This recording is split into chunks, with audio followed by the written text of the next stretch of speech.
Dando continuidade ao nosso curso de hipertensão, eu vou trazer para vocês agora uma alternativa, mais do que uma alternativa, né? Um sistema de treinamento, uma forma de se treinar que deve ser utilizado para hipertensos, eu diria quase que como forma obrigatória, viu, pessoal? De tão interessante que é e tão produtivo que é para promover o efeito hipotensor agudo e crônico da nossa pressão arterial. Então vamos lá. Eu trouxe esse artigo aqui, vocês podem ver aí, que se caracteriza, né, por uma revisão de meta-análise, artigo de extrema qualidade, que vai avaliar o treinamento de potência para indivíduos hipertensos. Para quem não sabe, o treinamento de potência ele é um pouquinho diferente, né, do que a gente vê aí na musculação, que tradicionalmente a gente acompanha treinamento de força. Treinamento de potência ele é mais visto, né, para atletas de alto rendimento, porque caracteriza muito dos movimentos e a especificidade que os esportes precisam. Os esportes precisam de explosão, de potência. Então, quando a gente tem um atleta de alto rendimento que vai para a musculação, geralmente ele vai fazer uma base de força e posteriormente entrar nessa base de potência. Mas olha lá, qual seria então essa novidade aí no campo de treinamento de potência para hipertensos? Vamos ver o que essa evidência traz para a gente? Olha lá, pessoal, o artigo ele investigou mulheres de 60 a 74 anos, sendo 10 hipertensos e 11 normotensos, 11 que não tinha a hipertensão arterial diagnosticada, né? A pressão arterial era normal. E fizeram 2 semanas de adaptação e depois foram verificada a pressão arterial delas e sorteada é, para que ficasse de forma homogênea entre os grupos, não tivesse, né, nos grupos um grupo que se caracterizava, que já iniciava com a pressão mais baixa do que o outro.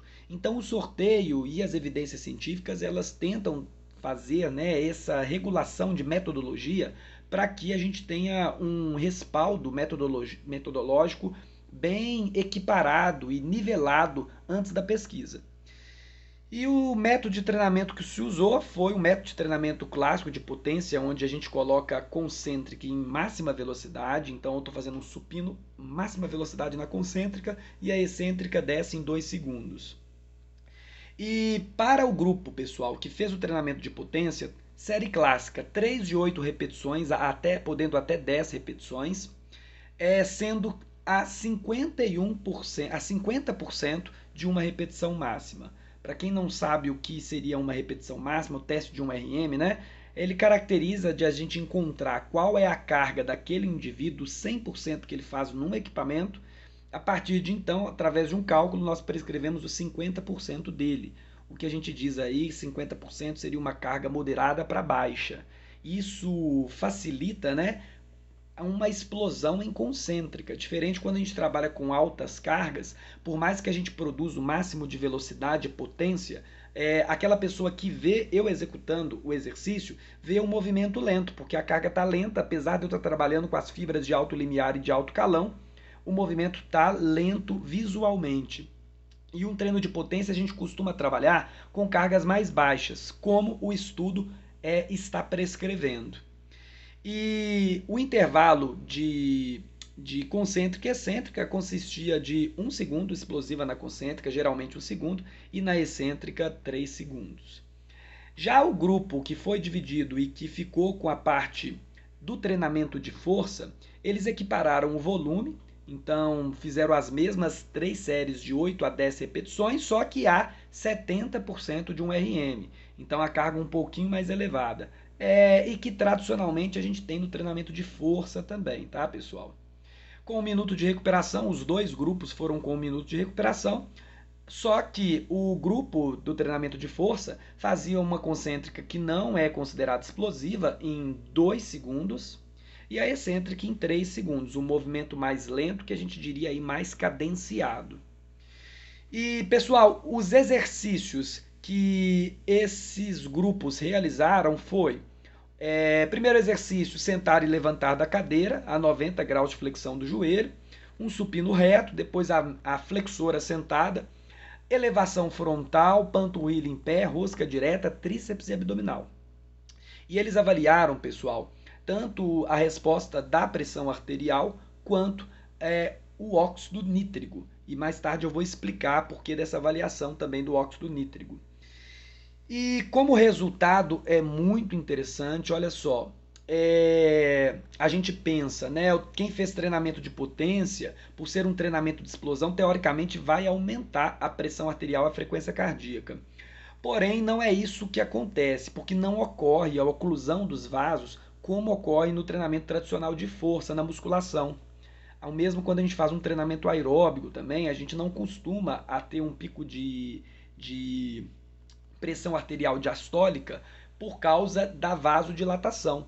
Então a musculação ela promove maior oclusão vascular. E o treinamento de potência, também por ter um menor tempo sob tensão, ele não promoveu grande impacto sobre o aumento da pressão arterial e da frequência cardíaca.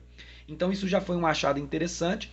E quando a gente compara o tempo sob tensão que a execução de um exercício fica, por exemplo, eu estou fazendo uma série lá do supino na potência, né? É concêntrica rápida e excêntrica em 2 segundos. Dá mais ou menos aí 26 segundos, enquanto no tempo, né, do treinamento de força dá uns 40, 50 segundos, porque a cadência é mais lenta. Então, o menor tempo sob tensão também faz com que a gente tenha um menor aumento de pressão arterial e frequência cardíaca ao longo do treino, né? E, pessoal, muito interessante. E olha só, a gente tem como alguns resultados que o treinamento de potência não gerou aumento significativo da pressão arterial, ou seja, exatamente essa explicação que eu estou dando para vocês. Além disso, o treinamento de potência ele gerou um efeito hipotensor até 60 minutos após o exercício, algo que não ocorreu no treinamento de força. Então isso é muito interessante para a gente observar tanto a resposta aguda do treinamento de potência, logo após a sessão de treinamento a gente teve 60 minutos a pressão arterial com um efeito agudo hipotensor, isso é maravilhoso, tá? Então comparado ao treinamento de força foi melhor, mais benéfico, né? O treinamento de potência na resposta hipotensora. E depois de 30 minutos de treino, o óxido nítrico do treinamento de potência estava muito maior que o treinamento de força. Ou seja, liberou um vasodilatador muito importante para a redução da pressão arterial. Então, essa medida em relação ao óxido nítrico nos faz também levar em consideração o vasodilatador importante para evitar o aumento da pressão arterial e da frequência cardíaca. Enfim, nós temos então que precisamos pensar aí no treinamento de potência como uma importante estratégia para a gente incluir na nossa periodização. Seja que ela entre, né, que esse treinamento entre como carro-chefe da periodização, ou mesmo ele é periodizado, a gente faz uma base de treinamento de força, podemos fazer uma base de resistência, uma base de força, depois uma base de potência, por causa que os efeitos do treinamento de potência para o público hipertenso, eles aparentemente são melhores comparado ao treinamento de força tradicional. Então não se esqueça disso e incluir o treinamento de potência na sua periodização, no seu planejamento, ok?